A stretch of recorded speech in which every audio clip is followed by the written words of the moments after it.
ஆவி பறக்க இந்த ஒயிட் ரைஸ் மேல ஐர மீன் குழம்பும் ஆம்பூர் நல்லி வறுவலோட இங்க இருக்க ஃபுட்ஸ் எல்லாம் ட்ரை பண்ணி பாருங்க. கொங்கு பிளேவர் நாக்குல நடனமாடுங்க. கோயம்புத்தூர்ல அம்மணி மெஸ்ஸுக்கு ஒரு விசிட்ட போட்டிருந்தோம். இவங்களோட ஸ்பெஷல் ஒயிட் ரைஸுக்கு ஐர மீன் குழம்பு, மேல சிக்கன் வச்சு கொடுக்கற இந்த காயின் பரோட்டா, சட்டியில மட்டனை மிதக்க வச்சு கொடுக்கற சட்டி சோறு, ஆம்பூர் நல்லி வறுவல், கிறிஸ்பி கொஞ்சம் ஸ்பைசியா, தெலுங்கானா ஃப்ரைடு சிக்கன், நல்லாம்பட்டி நாட்டுக்கோழி, டெசர்ட்டுக்கு இளநீர் பனக்கோட்டா, பஞ்சாமிர்த பனக்கோட்டா எல்லாம் வாங்கி வச்சுட்டோங்க. சோ இவங்க கொடுக்குற ஸ்ட்ரீம் ரைஸ்ல ஐல மீனோட ட்ரை பண்ணி பாருங்க.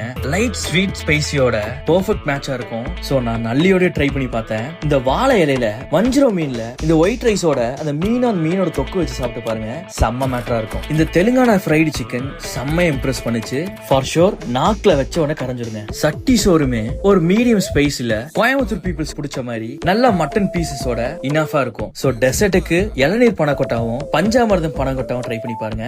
ஃபுட்ஸ் ஆர்டர் பண்ணீங்கன்னா ஒரு 10 to 15 minutes ஆகும். அதை மட்டும் பேர் பண்ணிக்கோங்க.